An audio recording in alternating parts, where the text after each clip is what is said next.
Hello, everyone. Well, this year has been one of incredible ups and lots of uncertain downs, but these last few months feel like they've kind of blown by. I can't believe it, but we're already 12 episodes since this podcast project was born during the depths of lockdown number one, and we've already arrived at the last episode of the year.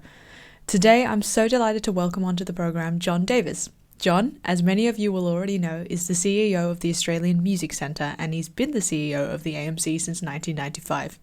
He has been an incredible advocate and supporter of contemporary Australian music, and his work has been key for establishing and broadening the Australian music scene internationally, such as his representation of Australia as the Vice President of the International Association of Music Information Centres, and for the International Society of Contemporary Music. It's very exciting to have someone with such passion on this podcast, so welcome, John. Hey, hi, Victoria. Hi to you as well. As usual, I'm always wondering how to start, and specifically with your career, I'm kind of stumped with the first question I should ask, other than, well, what was your journey for you to eventually get to the AMC and to where you are now, as well as your previous interest in classical music and experience with music before you got to the Australian Music Centre? I'm not sure it was an interest in classical music per se. Obviously, um, my education was very much about classical music in terms of learning the piano or learning the French horn or playing in the brass band had a different kind of slant to it, and then playing in a big band and learning jazz had another aspect to it too. It's more a sort of a diverse path in music rather than a path in classical music. And my childhood was filled with four-part Wesleyan hymns sung by the Pacific Islands. I was born and raised in Fiji. My father was a missionary. And so I had this sense of the bass line or the alto line or the tenor line very firmly embedded in my musical thinking from a very, very early age.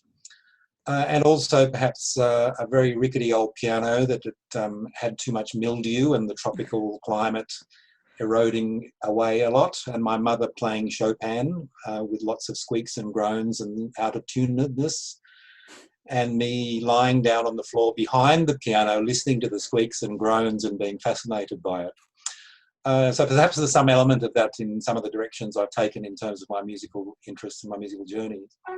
So out of school, a very rich musical education, a very privileged kind of context, into first year at Sydney University, and I never knew what I wanted to do in music, except it was going to be something to do with music. And so I enrolled it was an arts degree with music as a sort of primary focus. And of course, not fitting in and not quite feeling as though it was the right vehicle for me, but loving some of the lectures. And at the time, I didn't see much of people like Peter Sculthorpe, but Donald Pert and Peter Platt and all of these names. David Ahern even. David Ahern, wow. Classes there, so sort of a bit of a taste of what academia might be like, and certainly the path of music and even experimental music, and certainly a fair amount of musicology, musics of Asia and so on, because obviously Sydney University was kind of like a touch point for those sorts of things, certainly at that time. And then me dropping out at the end of first year and running away to New Zealand and hanging around Maori jazz musicians for 2 years and hanging out, coming back and wanting to return back to jazz, back to Australia. And so in the then recently established jazz studies program at the Sydney Conservatorium of Music, doing some evening classes with Bill Motzing and George Broadbeck on a big band arranging and pulling apart how jazz was worked and how I might involve myself in that scene, saxophone lessons with private teachers, jazz piano with private teachers, including Chuck Yates. And then circumstances took me, and then I married, and then we went down to the south coast to Nauru, and I spent all my hours on the piano developing my chops, because I'd never really developed a technique, and particularly in the kind of jazz kind of languages of music. So lots of technical exercises and rigorous training for a year or more. And I was going a bit psycho, and my wife had enrolled in the then very new creative arts degree at Wollongong University. And she said, look, as a visual artist and a sculptor, and she said, look, you should come in. And so I went in for an interview, and they embraced me with open arms, which was lovely. And was a very vibrant kind of environment. Because it was a relatively new course, there were lots of artists of all sorts of different kinds who were quite mature in age and certainly with highly developed craft skills, all wanting to kind of put it into some kind of formal context in an academic, or be able to articulate the work that they were doing and be able to explore new ideas in that way. So very, very vibrant scene, very intergenerational kind of knowledge exchange and shared experiences, and this philosophy of learning about the creative arts from 20th century arts history of visual arts and theatre arts and ceramics and so on. So coming to music from that kind of perspective taught me things that I'd never been exposed to in my former music educations, and seeing what happened in the 21st century and why the politics, the social changes that were happening in different parts of the world, and what that meant in terms of how artists were responding to those things and where the parallel lines were in various art forms. Fascinating. And new staff there was being run by Edward Cowie, a composer from the UK, and a newly arrived Andrew Ford. And Andrew Ford, Andrew Schultz, and then later Barry Cunningham, but classes were filled with listening to lots and lots of music, lots and lots of new music, with a strong emphasis on Australian repertoire and Australian composers. And so hearing for the first time things like Barry Cunningham's ice carving and a plethora of other Australian composers from different parts of the country, and hearing the different kind of stylistic lines of connection and lines of relationship, and the Sydney scene versus the Adelaide scene versus the Melbourne scene and so on. Developing this just through the listening exercise. Fascinating. And the lines of inspiration from Europe, from Asia, from the Americas, the openness of how Australian composers were expressing themselves. We're talking here 1980s, okay? And then straight out of there, I enrolled in a master's part-time, and I don't know what caused it. I think maybe I'd been directed to go there. I was always aware of the music centre through my undergraduate studies, and I think I ended up turning up there and seeing if there was any employment available. And just at the time, they were developing their sales division, and so I was engaged at the age of 33 or something as a junior sales assistant. And prior to that, I'd worked in hospitality and did gigs as a jazz pianist, solo or in trios, done weddings and piano bars and pub bands and all sorts of things before that.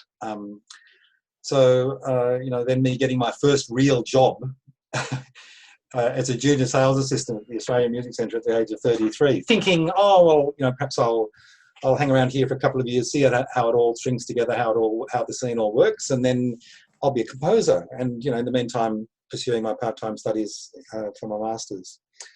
And then at some point after I'd finished my masters, soon after I finished my masters, I think I recognised that here's all this music on the shelves, and I was immersing myself in it as much as I possibly could, and looking through biographical files and listening to how particular composers' work might develop over time, or what their early interests were musically, and where they, what journey those things were always just incredibly fascinating to me.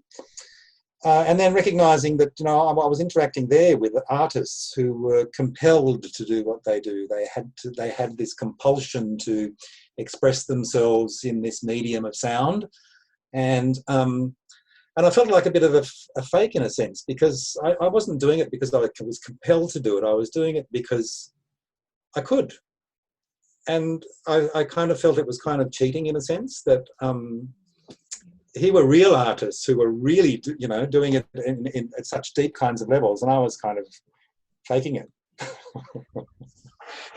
As I got older, I understood far more that we fake it until we sound convincing, or we feel comfortable in doing it. That is a part of the growth process, creatively, professionally. Developing a craft or whatever, you're always trying different ways of faking it, or trying to achieve particular kind of ends, and sometimes you achieve it and sometimes you fall flat on your face, and you learn from those lessons. This is a long and rambling answer to that question, Victoria. Well, I don't mind at all because it's also interesting. And, I always wondered how you encountered the AMC and what was it like when you first started to be aware of it as an In institution? fact, AMC, my first interaction was much earlier than that. When I came back from New Zealand and I was doing the jazz studies and so on, Eric Myers, who ended up running the New South Wales Jazz Coordination Association, he was actually the jazz officer at the Australian Music Centre, and this would have been 77 maybe. And the Music Centre at that stage had this amazing reel-to-reel collection of Australian jazz. And I used to go into the Music Centre and just sit and listen, these big reel-to-reel tape recorders and all the recordings there, and just spend hours listening. It was such a rich experience, and just I was amazed at the resources and that sense of discovery of names I'd never heard, and then all of a sudden once you'd heard something and then you kept seeing their name everywhere and you think, how could I not have known about this person? It's funny how that happens, isn't it? So that was my first. I'd always known of the AMC's existence, and that would have been 2 years after it was first established. And I'd completely erased it from my memory, and I'd moved on until I went back to uni in Wollongong, and it was always a constant source of reference. And I'd been a member since I was in first year at uni, and I guess that's why I went there. It was just kind of this thing that was always there, and this thing that it was kind of like hallowed ground to my still emerging self. I can't tell when one is fully emerged. Well, me too. I'm still waiting to figure out what I'm going to do when I grow up. So, yeah. And how would you say the AMC has grown since then? Yeah, because in the notes you gave me, I was intrigued by that question in one sense, and it made me stop and think that we get this sense when and I've been in the organisation a long time, obviously. You have this sense that things are always moving and shifting forward, and nuances are shifting to reflect the contemporary, and that's what you aspire to do always in an organisation that provides services for artists who are pursuing particular areas of practice.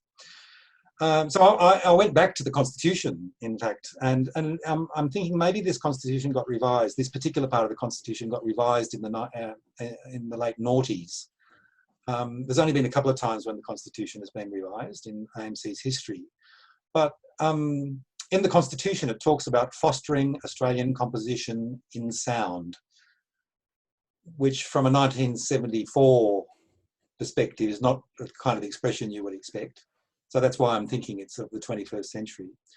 By working with and on behalf of Australian composers and creative musicians, and that has a particular kind of inference as well, to advance the dissemination of their work. And then thinking more recently, and being with the organisation a long time, you have business plans and strategic plans and mission statements and so on, which provide the touchstone for what you're doing at a particular time, where your focus is.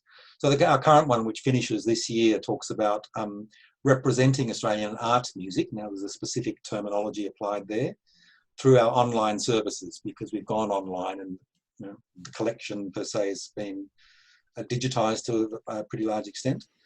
Enabling universal access to resources and advancing the interests of Australian creators, there's that word again, and their music.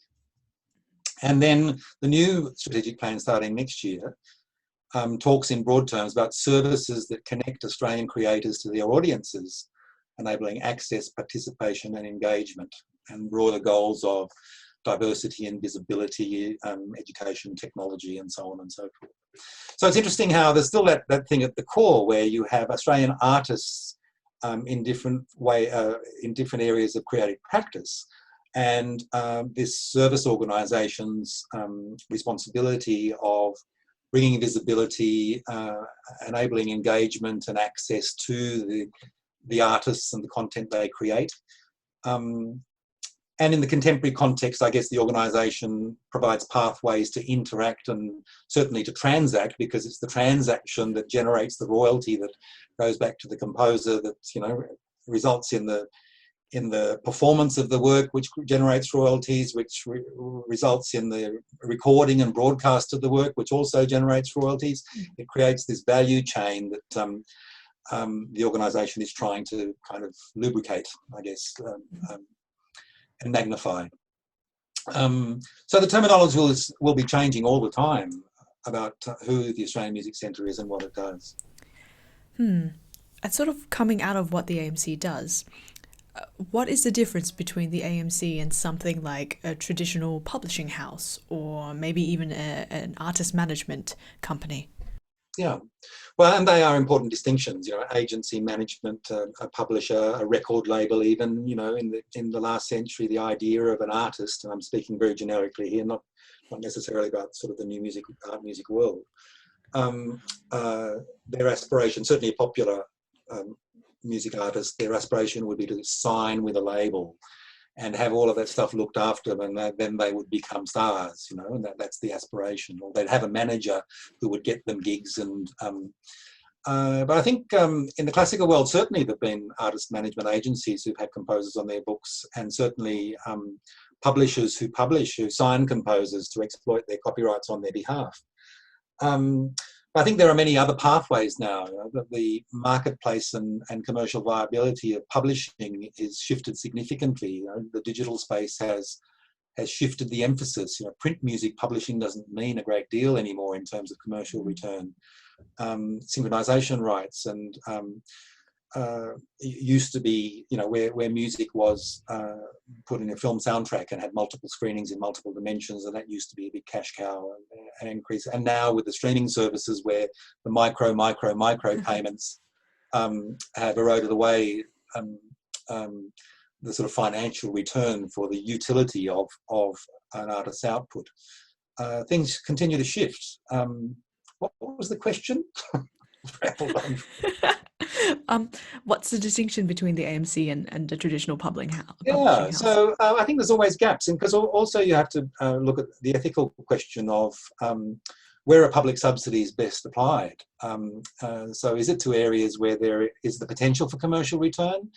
Is it to areas where there are purely cultural kind of outcomes that, for the benefit of society more broadly? Mm-hmm. These are larger questions of cultural policy and cultural attitudes that are always shifting again and need to be navigated at various stages. But I think that the Music Centre has placed itself in the position of being a publicly subsidised organisation that on one level you don't want to be competing with publishers. It's in everybody's interest that there is a marketplace and a viable business for publishers to be able to provide those services to particular kinds of composers where their works can be exploited, and that's a worthwhile commercial enterprise. And similarly with artist management agencies and all those sorts of things too, you would want all of those kinds of businesses running in the ecosystem to as a measure of its health. You want diversity of approaches and pathways and opportunities and so on. So it's up then to the publicly subsidised organisation to look at where the gaps are and where the bridges need to be built and where are the pathways of opportunity for those where the financial returns aren't necessarily sustainable. And then how do you do that? And then maybe find ways to earn incomes and make the business operation of the organisation a little bit more sustainable and be able to create a little bit more impact. Yes.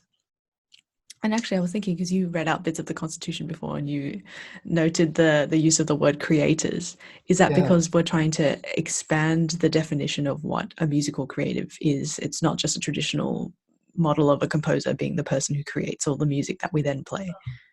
I think it goes down to how artists self-identify and the concept of the composer. Of course, there are artists who identify in that way, and their practice reflects that kind of model of the composer who composes, and their works are then taken by others into other kinds of contexts to be realised or interpreted, or and there are sound artists who are working with pure sound in many different kinds of contexts in many mediums. There are improvisers who are undertaking real-time composition in a sense, but a lot of those artists don't like the word composer. It raises other kinds of connotations that, from a political and aesthetic perspective, they don't want to be associated with those kinds of inferences. And that's, everybody has a right to self-identify in that sense. And the challenge then is, how do we find the right kinds of terminologies to, well, I hate to say this, but categorise? Well, we all need to be developing our understanding of the landscape and develop our overview and have it challenged constantly and revise our sense of the landscape as it shifts and changes, and find new ways of expressing, being able to describe it. And nothing can be fixed in concrete. You can't categorize things and put them in a box and say this is what it is and that's the way it's always going to be in creative practice, because it's an evolutionary process. So the terminologies need to reflect the context and the time. Well, I sort of hesitated earlier when I spoke about new music versus art music. You brought up the term classical music, and I don't see, whilst some of the strands in the areas that I work in obviously come out of classical music traditions in the contemporary context. In Europe, they call the new music, they call it contemporary music. In this country, contemporary music means something quite different, absolutely quite different. And in the Americas and perhaps in the UK, new music is the more generic kind of term that's applied to this. We kind of uncomfortably and awkwardly settled with the terminology art music, perhaps a decade or more ago, 15 years ago. And that was a way of saying it's notated composition, it's composition in real time through improvisatory practice, it's jazz, at least contemporary original jazz in its many forms, and then that broad spectrum of experimental practice across musics out of technology, electronica, computer musics, sound installation, sound art, art of place, sound of place, landscape. Many different noise, many different kind of disciplines. They are disciplines and modes of expression and pathways of creative practice. So how do you find a terminology that is all inclusive? Well, it's very difficult. Art music doesn't quite do it, but it's the closest we've got to at this point. And nowadays, people are saying, "Oh, it's just music," And I know jazz musicians who say, "Hey, it's just music," and whilst they might come out of jazz traditions, they don't necessarily identify as a jazz musician per se with that classification. They're a musician. And some of what they do might be out of jazz traditions, and some of what they do might be out of 20th century European modernism, and some of what they do might be out of, Persian classical traditions. So I suppose the next question will be then, why do we still call it the classical music industry? Yes, why do we call it a classical music industry? So who calls it a classical music industry? And okay, you have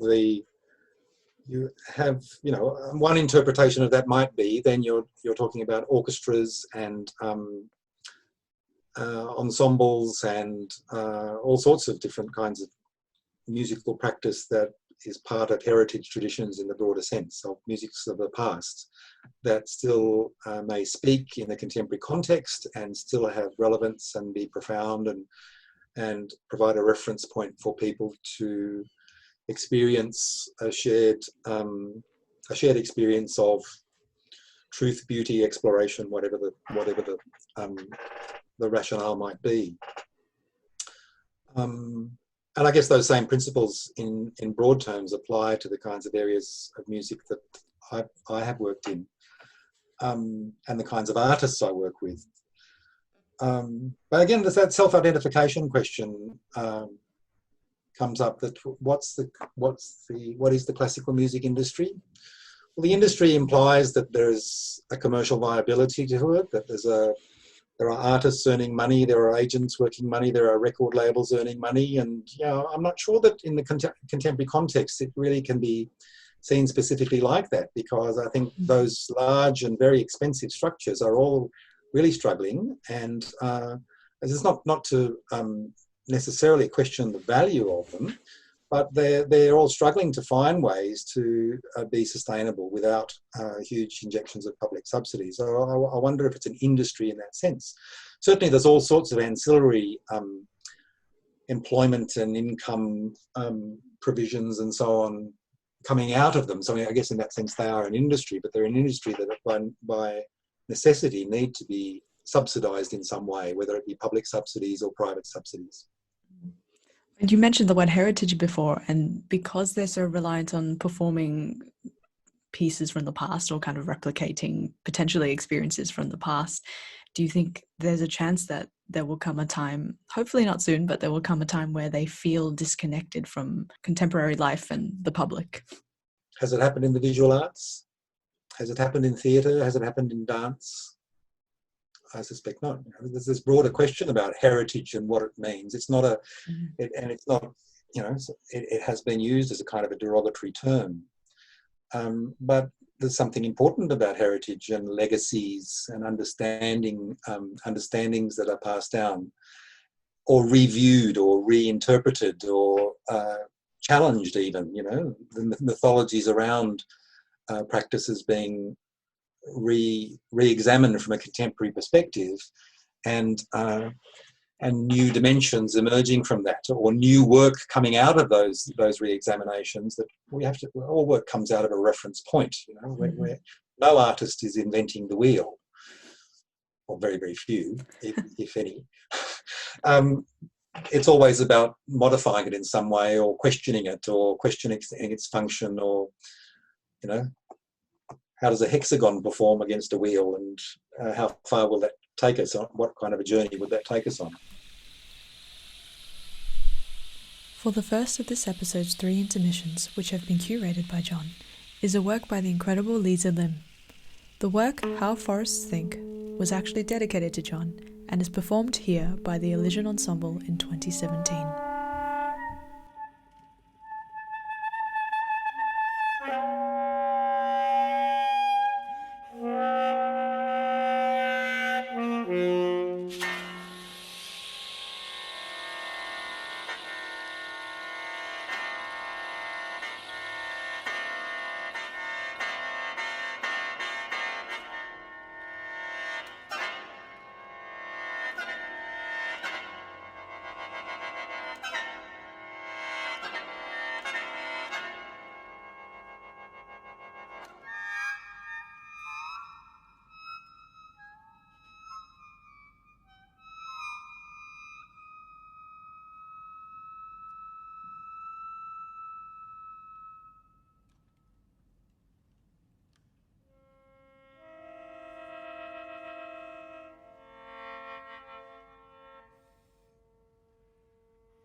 No, I was thinking about the Australian Music Centre, and because when I was a high school student, that was the place I would go to find new repertoire, particularly Australian repertoire and repertoire by women and contemporary women. So I discovered Liza Lim there, and Sarah Hopkins and Wendy Hitchcock and composers like that. And I always wonder, I'm assuming for a lot of young students, whether they're in a conservatorium or high school, that's the reference point to find new Australian repertoire. Do you find that it's the same when you're working with ensembles, even kind of larger ensembles like the Australian Chamber Orchestra? Not necessarily. I think the content that we have, the data that we carry, it's explored by all of those people because they want to see what's what, who else is around, who else haven't they explored.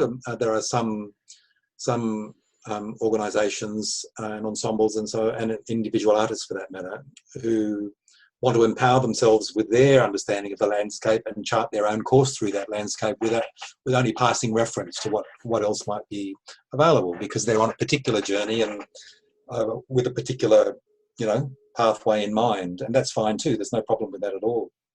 But certainly, in New South Wales at least, the high school requirements for the Australian content, yes, has proved a huge opening of doors for younger musicians to explore their own world, their place, the music of their place, and their time, because there's a 25-year music of the last 25 years is the stipulation, isn't it?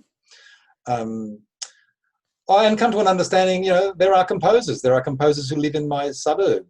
There's a composer who lives in the next street, and these are composers, they're human beings who I might meet, and I could, and indeed there have been occasions where, in areas where there hasn't been a lot of repertoire available for unusual kinds of instruments and so on, where we've suggested, look, here's three or four composers who live not far away from you.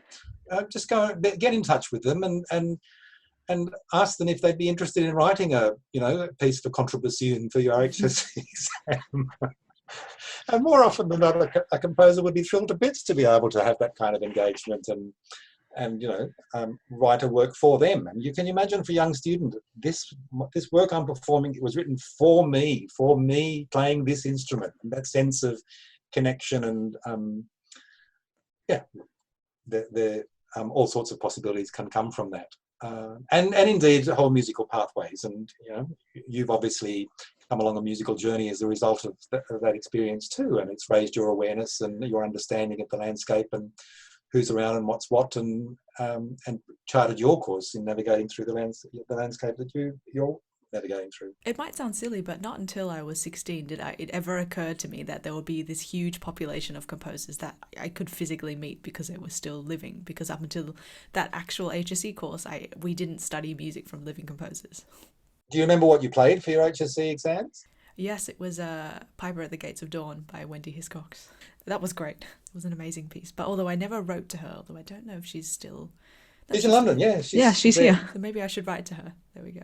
Well, in fact, we're talking about education now. I was looking at, I think, some statistics. I think it's from 5 years ago from the AMC, where predominantly more than 50% of your membership are actually from music educators. From the education sector more broadly, yes. But Yes. And that tends to be senior high school because of the syllabus requirements, particularly in New South Wales. Other states do have an emphasis on Australian content as an option, but it's not a mandatory part of the syllabus. And then in the tertiary sector, obviously too, because there's an increasing focus on Australian content there, to the point where now I think it's obligatory for performers in their undergraduate years, for their final year, for their end of year recitals, to include Australian repertoire and repertoire by a female composer. At Monash, for example, it's mandatory now. Okay, I didn't know that. That's actually brilliant. Actually, on a very similar note, there was a speech, I think, that you gave in 2014. I must have watched it remotely, where you spoke about the AMC representing, well, the AMC having at least 25% of their represented artists were females, which was one of the highest percentages internationally at that point. Well, yeah, it's equal height. It's been a little while since the stats were done, but we ranked equal first with the Estonians. But those statistics have kind of plateaued out for the last few years around the 25, 26, I think we're at 26 point something % now. But and that shift has been a very slow and gradual shift since in the early 90s, Sally MacArthur did a lot of research into this area when the first Composing Women's Festival was held. And AMC's then journal, Sounds Australian, published 2 different editions, I think, looking at the woman composer. Terrible, terrible title. But I think in those days, the representation rates were around 11%. I think well, if we're talking about statistics, I think there are all sorts of issues relating to that, about what comes out of the training institutions, the training pathways, and how the gender balance shifts considerably through the pedagogical journey, I guess, in composition, and then into professional practice, the emerging artists into professional practice. There are many kind of points where barriers exist or difficulties exist in the pathways that people follow, which also have an influence. Look, I think there's a far more generic awareness of those issues, and far more consciousness to be proactively addressing those issues in a very direct kind of way. Yeah, absolutely. So in a sense, does the AMC have a role beyond curatorship, in the sense that you represent different artists, you select them and their works, and then you disseminate them both nationally and internationally, but also I think the AMC, for me at least, feels like it's very proactive in terms of the programs that it puts forth. So you have the First Nations Composers Program at is it Narrabri, as well as your international relationship with programs and, I'd say, conference like Classical Next. Sorry, there was a term you used at the start of that the curatorial thing. Mm-hmm. It's not so much a curatorial thing. I mean, there are particular things that we do where there is some level of curatorial input, I guess. It's not about the artists that become represented at AMC. Artists become represented through an eligibility criterion. If they match the criteria, they're in. If they meet the criteria, they're in. There's no kind of curatorial thing saying we'll take you and you and you, and sorry, the house is full for the moment, at least at this point. The areas, so it is quite there's an open thing so long as those eligibilities are achieved. There's all kinds of questions about the pathways to achieve those eligibilities, which is another question, and maybe that's something that we might cover when we talk about the equity, diversity kinds of questions, access kinds of questions. But if there are curatorial influences that we apply, it might be through how we convene assessment panels for awards, the Art Music Awards panel, assessment panels and so on, or this year in particular where we've had the Pegging Amble Hicks commissions to begin with, and then the Momentum commissions, which it's been a really interesting year from that point of view, the generosity of people to want to help people out. And so you have to run these processes which are by nature competitive, and I guess we do put in some kind of curatorial process into convening panels. I think for a long while we've had a decision informing matrix, I guess you'd call it. It used to be the 4 Gs and now it's the 5 Gs. And we've always been very, very conscious and sensitive to geographies, because pre the digital world, AMC was a physical collection of materials in an office in Sydney. And that meant that the way that people engaged from us from other parts of the country had particular kinds of barriers, and we were working for so long to, try and break down those barriers and doing postage-free library loans and toll-free telephone lines, and in that day and age, sounds prehistoric now, but they were sort of major steps forward to say, well, even if you're in Perth, you can borrow from the library. It's hilarious. Geography, the gender question, obviously, certainly since the late 80s and early 90s, that question of representation in balancing things and ensuring that representation was visible and present in our decision makings more generally. Genre in the sense of style, aesthetic, because as I mentioned early on there, that question of the diversity of practice, the diversity of stylistic and aesthetic preference that artists pursue, sometimes multiply over a course of a creative life. That also you can't be an organisation that has only people who represent particular flavours of musical expression. So that question of genre is always up front as well. What have I said? Geography, gender, genre, generational representation increasingly. This is something that's perhaps emerged in the last decade or so.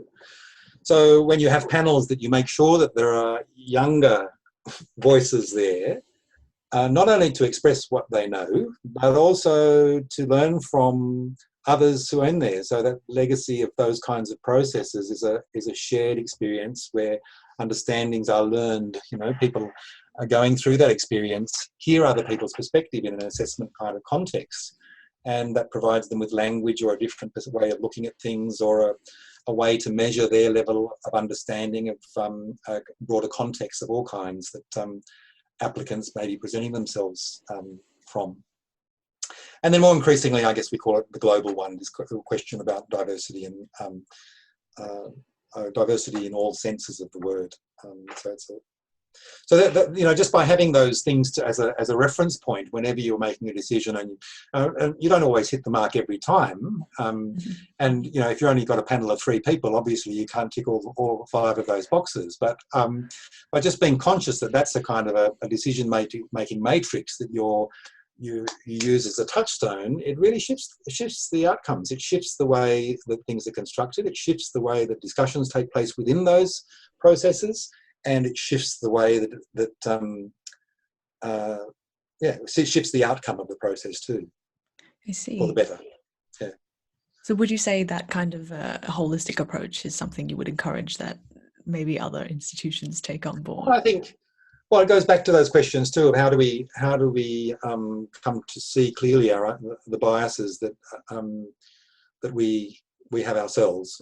I say that in the broader community kind of sense. What biases do we bring to the table, and what are we missing out on when we're having a discussion? Asking that question, for example, what's missing? What's the voice that's missing around this table that would make an important contribution to the discourse?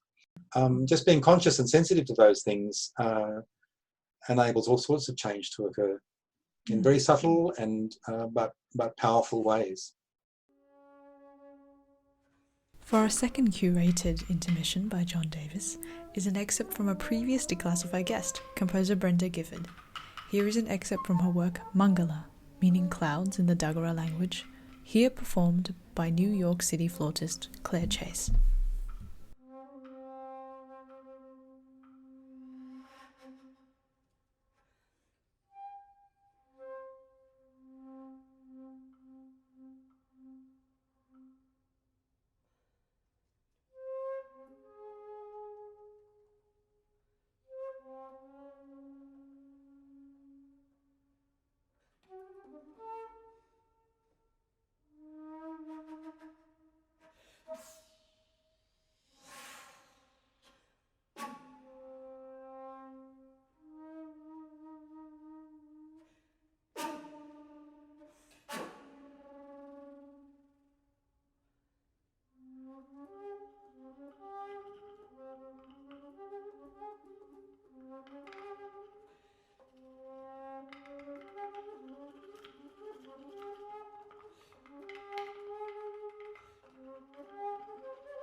I was talking to some of my family members.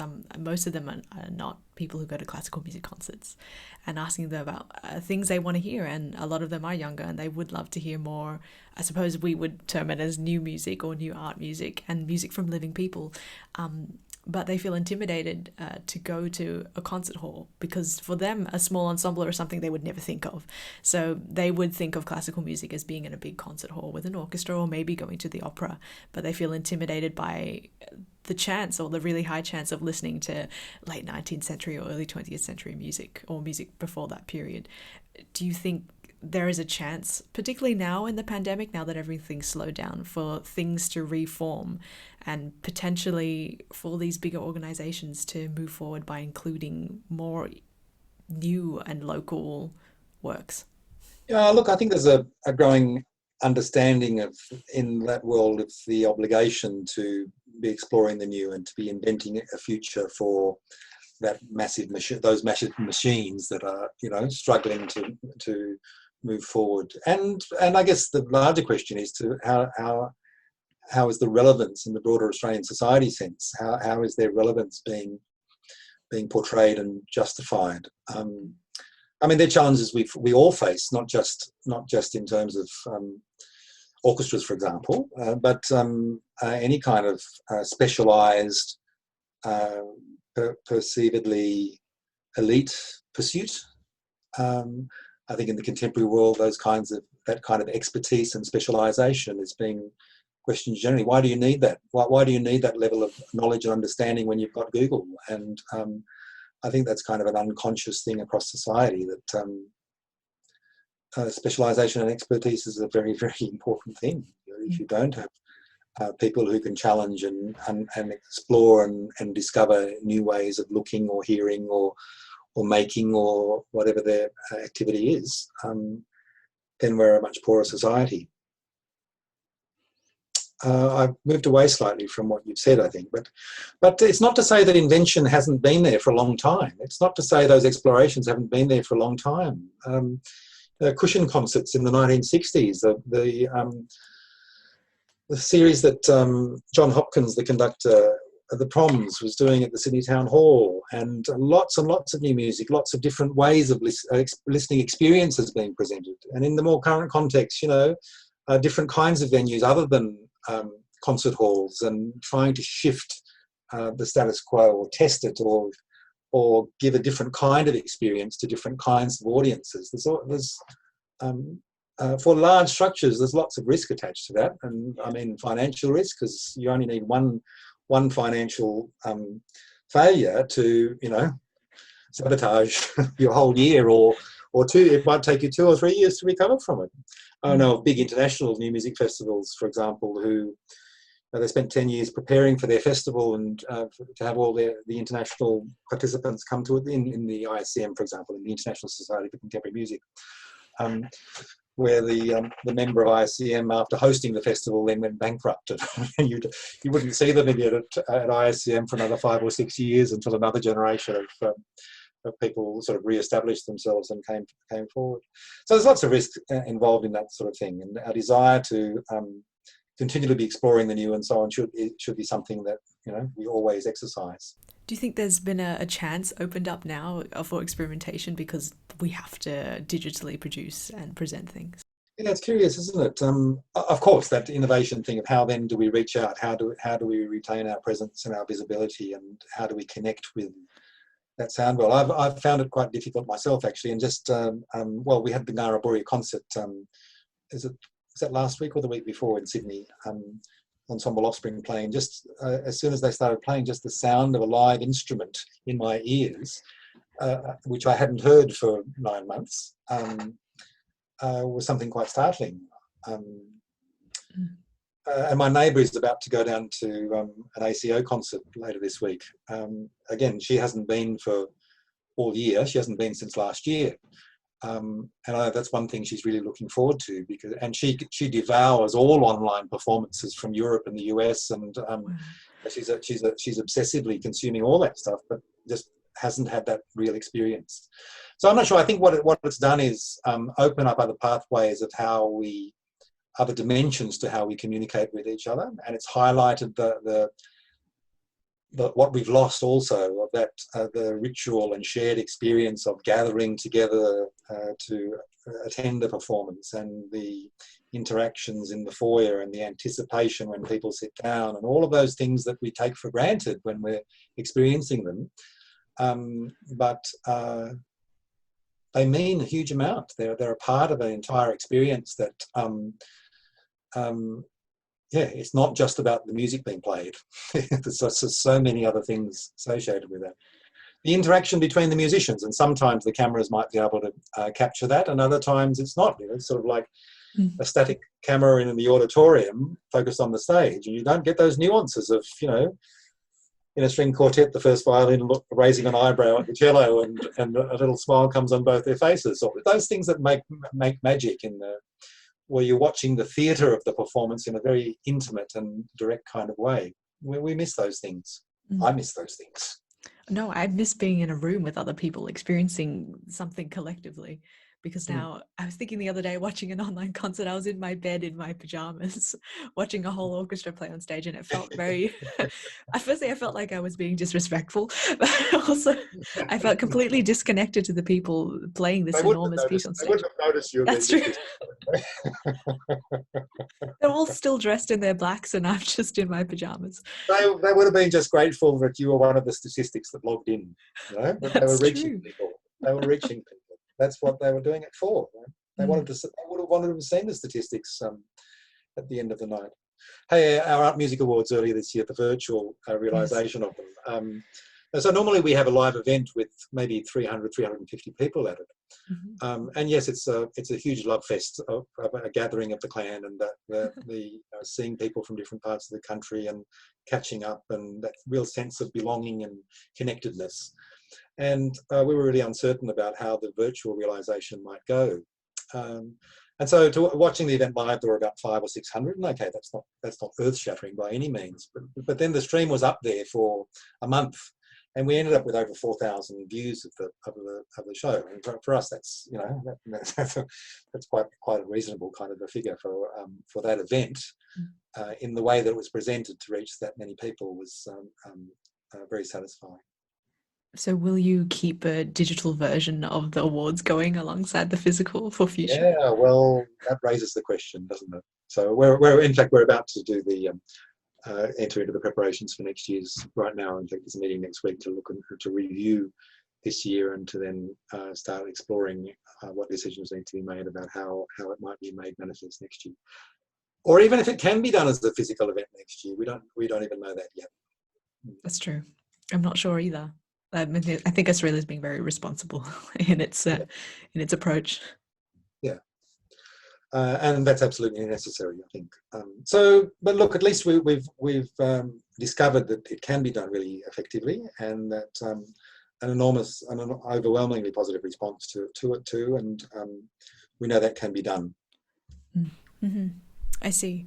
And now I have a really broad question that I just thought of it, because you and the AMC are essentially at the forefront of where Australian music is going, both in that you see the newer things that are coming along, new people who are emerging, and the up-and-coming generation after generation. And you have a very sustained approach to how Australia is sitting nationally and internationally within this industry and scene. And despite what's been happening this year, and in the face of increasing cynicism, are you hopeful? Hugely hopeful. Well, firstly, in that sense of Australians have something to say. We have a perspective on the world that means something. And the rest of the world looks at Australia as being this kind of distant, relatively environmentally cleaner, safer. Relatively, I say that in the broader context of the environmental issues that we all face. From the ravages of the population and the industry of Europe and North America, and the ravages that those cultural industrial edifices have on the environment. And so there's this sense of Australia being this one-dimensional thing of koala bears and kangaroos and wide open spaces, and the idea that there are Australians who can present viewpoints and perspectives and understandings that go way, way beyond what the expectations are, is sometimes a surprise in a patronising kind of way, I guess. But we're often patronised, and certainly that question of distance is something that's never really respected or dealt with appropriately from a European context, for example. I'm at meetings at midnight, from midnight to 2 a.m. for God's sake, and when you sort of put in a request to say, well, can we have it at a more reasonable hour so that the rest of the world might be able to participate in a more civilised way? They recognise the question being asked and they recognise the challenges, but making the compromise to accommodate that is. We talk about barriers of access and inclusion and so on. But my God, Australian artists are at the forefront. They're the most globally mobile, at least they were before COVID. Everywhere you went in the world, there'd be a bloody Australian artist there doing something. Because ultimately, Australian artists at some point in their lives have to travel, and because the world is only so big in this country in terms of where they can practice or what opportunities they can pursue and so on. And you're doing that yourself, and you've done that in the past too, and that's been a part of your portfolio of how you function.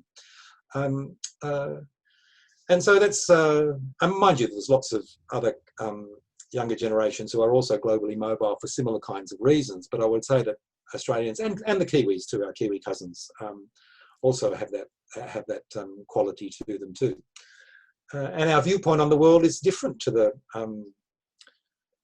heritage burdened European perspectives, or I can't even say what the North American perspectives are now anymore, because so much is in flux and limbo there. But in the 20th century, for example, North America had a particular kind of place in the world and had a particular way of influencing thinking and popular cultures and indeed high cultures as well. So yes, of course I'm hopeful and optimistic, and watching artists find their feet and find their voice, and more than that, start running forward and taking huge leaps and bounds, and that is the most astounding, wonderful thing to be to have the privilege to observe. Yeah. But it's the artists who are defining the future. It's always the artists who are defining the future, and old buggers like me are sort of watching from behind and thinking, wow, understanding perhaps some sense of a spectrum of context and recent histories and so on, and how things, being sensitive to the fact that things change, and things change is an endless forward-moving dynamic that we have much to be proud of, and we're producing. We could produce a lot more, and we could do it much better too. Because, my God, artists have to work bloody hard to be able to find their pathways and find ways to sustain themselves. Yes. And we could be doing that better. I might add another dimension to that, because I've just had a couple of conversations with a couple of artists in other places, living in other places in the world, Australians living in other places in the world. And this question of where they feel they belong, or that sense of where home is, or that sense of connection, belonging, as a generic thing. One is Namali Fen. So I think she did an undergraduate in Melbourne, and then postgraduate in Oxford, and then teaching in Asia, in Hong Kong, and then Singapore, and now she's in the US. And that sense of where she feels her sense of connection might be, and how it's a kind of it's not a clear thing for her. And the other one is Kate Moore, who lives in the Netherlands, and did an undergraduate in Canberra, and then had a year in Paris at the Conservatoire in Paris, and then has been in the Netherlands for a long while. And we had an exchange where the right to be an artist, living where you want to live, and identifying as you want to identify, and undertaking work inspired by whatever you want it to be inspired by, whatever inspires you. I mean, that's the right, and it's for others to perhaps put people in boxes and categorise them and say, oh, you belong here and you belong there, and this is your style and that's your style. And, that's part of the way that we all try and come to an understanding of the world by, this thing is more that and this thing is more that, and so they're different. But yes, this is the 21st century on planet Earth, and so that sense of connection or belonging or sense of place is an important feature in all of our lives, and how we individually interpret that is our right and our privilege and our responsibility to do that too. For our third and final curated intermission, John has selected a work by another Australian composer, this time John Rose. This excerpt, Petrick, from his series of works Whistling in the Dark, is performed by trombonist Simon Dehaan with field recordings by Hollis Taylor.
I was just thinking as you said that about all the boxes, and I realised when you write or fill out a grant application or request funding, suddenly you're writing yourself into these boxes because there's a requirement to do so.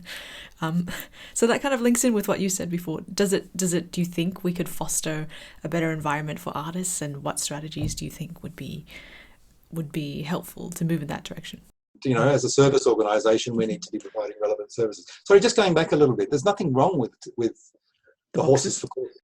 And as a composer, to use that specific term, composers have always been commissioned to write for specific purposes or for specific contexts or for a specific occasion, or you know, in the orchestral scene, perhaps as the standard 8-minute concert opener, and that's the commission. And so, you know, you write. If you accept the commission, I guess there's an obligation on the one hand to write for purpose. Mm-hmm. And fulfill the brief. And certainly that's the case with people working in film, for example, that often the music comes in at the last point, but it's not, the point of it is not the music. The point of it is, how does the music then amplify what's already there? You know? How does it enhance it further? How does it amplify how does it engage the audience to come along for the ride? No, it's fine. Well, I always wonder like how the tension between being classified or not classified is often there because when you even if you meet a stranger, they ask you what style of music you're in, and I always fail to answer that question. And yet at the same time, I feel like I should really know the answer to that question. So, what kind of strategies do you think could be in place in which to support or foster a more artistic environment? Um, I think some of the, I think in fact the current COVID context is assisting this too. You're looking at questions about community well-being and what binds communities together and how do communities refine their voices or express their identities and those kinds of things. It is through stories and song, and these things have a power and have a way of connecting people in powerful kinds of ways. And so in some senses there's the potential resurgence of acknowledgement of that power, and that provides some really interesting opportunities potentially. How they are to be realised, that's another question. It's interesting in the most recent, this current parliamentary inquiry into culture and the creative industries, and it's mentioned in those using those terminologies, that arts are in there too. It was interesting looking through all of the submissions for that, and particularly a new approach, this collaboration between several philanthropic bodies, a think tank on cultural matters, exploring cultural statistics and coming up with recommendations and pathways forward. Not only in their submission to the inquiry, but also in many of the others, looking at this a development framework for sport, Australian sport 3030. So it sets the kind of a broad brushstroke agenda for the pathway through the 2030 for sport, from the most elite levels down to the most grassroots level.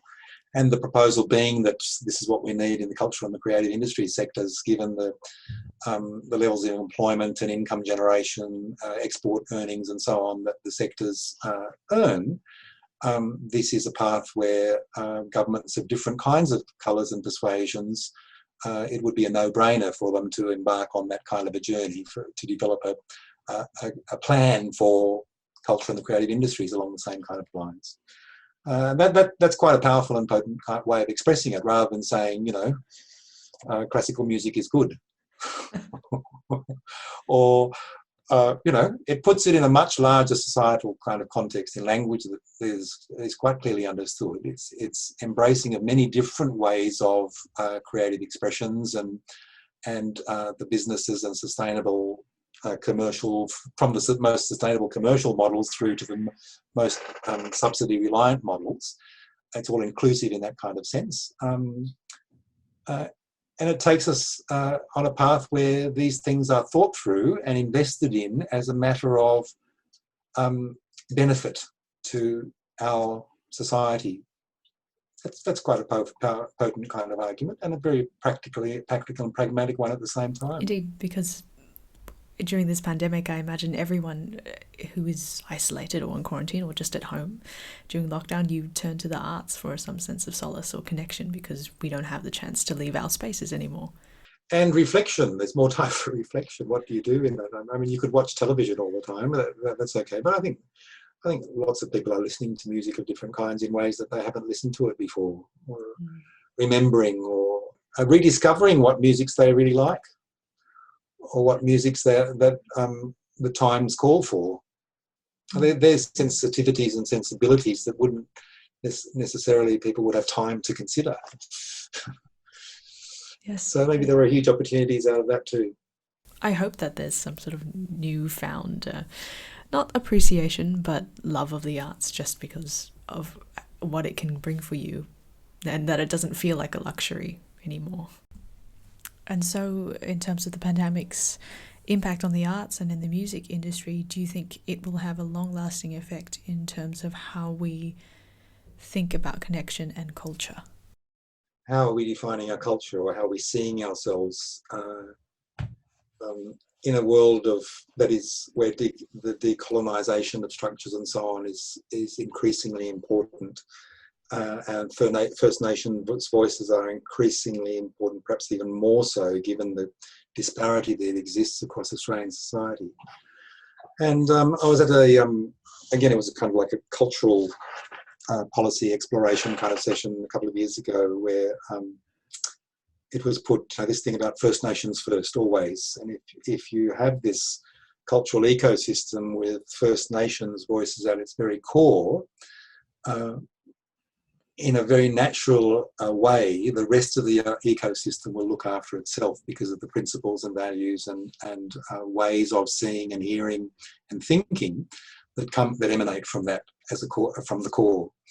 And it's an image that reinforces itself time and time again in my thinking these days. That and indeed the experience with Narrabri. And I should say some more words about that, because it's something that's been a revelation and a learning and a most privileged learning situation for me as a person in multiple kinds of ways. But Chris Sainsbury, AMC composer and a direct man who's now teaching at ANU in Canberra, came to me with this idea, and it was just a no-brainer of how do you build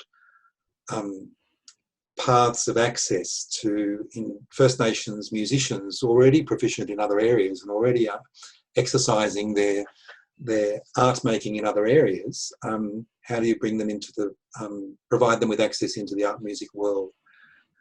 So this concept of giving 2 years of workshops and concerts and creation of works to 4 or 5 First Nations artists, and just watching these artists occupy the space with a confidence and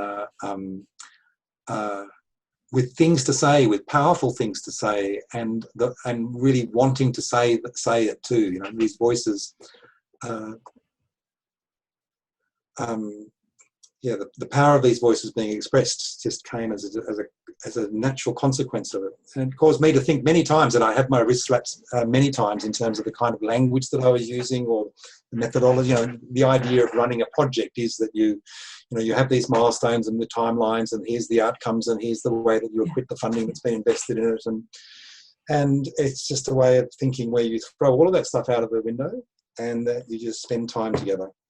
And yes, you do have goals and aims, and you're on a journey with a particular kind of destination, or at least stopping points and starting points, and on the ongoing journey. But it's a way of interaction and thinking that's not about the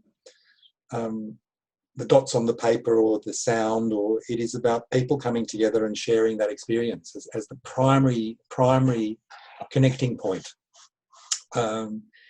And it's not about, spending time in the workshop and clock in, clock out, and then everybody splits up to go and have lunch and stuff. It's just hanging out together. It's the hanging out time that brings the most understanding and the most learnings in the broadest possible sense, in a shared learning environment that's filled with generosity and wonderment and fun. With all those other kinds of artificial impositions just, becoming secondary. And yet they're all met. All those obligations are met. It's just a different way of doing it. It's been such a revelation to me. And it's something that I would like to see continue on forever. Look, some of the artists who are passing through it are all incredible each in their own ways. And as I said, the stories that they tell through the works that they create, the stories they're wanting to tell are deep and profound and beautiful and challenging and painful, a mixture of all of those kinds of emotions. And it brings up those questions about diversity and inclusion and access and elitism. It's a class issue as well. It's about power and class and who are we really in Australian society? We're famed for the so-called, Australian values of fair go and level playing fields and anti-establishment and anti-authority and so on. And yet so much of what we do is determined by those kinds of things, by decisions made behind closed doors without clear rationales, transparent rationales. These are really important questions of our time. And if we are to build ourselves a community in music that is about exploring new voices, new ways of expression, new directions, these things need to be embraced in a holistic way, and we need to be viewing things like an ecosystem. We can't view things in a straight line or one-dimensionally. We have to be looking for, always scratching away at the surface to look deeper and deeper and deeper into subtleties and nuances. And what a brilliant way to end this conversation, and also in a way to end this year. Thank you so much for your time and for talking with me. I've learned so much, and I'm certain that those who are tuning in will also have much to think about. And to anyone who's listening, go and support Australian music, and find some repertoire and composers through the Australian Music Centre, and I'll pop those links down for anyone who's looking for them. Thank you again, John. Thank you, Victoria. That's lovely of you. And once more, a massive thank you to John for this conversation. And in fact, it is the last one of this year. And just as we round out the end of this crazy year that has been 2020, thank you so much to every single person that has listened to this podcast so far. And thank you for your support. I've seen all your Instagram messages and they've all been lovely. Declassify still has another 3 more episodes programmed for this season. And I'll be a performer, a music critic, and an economist. So I hope to see you all then. In the meantime, have a great Christmas, have a great holiday season and a new year, and I'll catch you all then.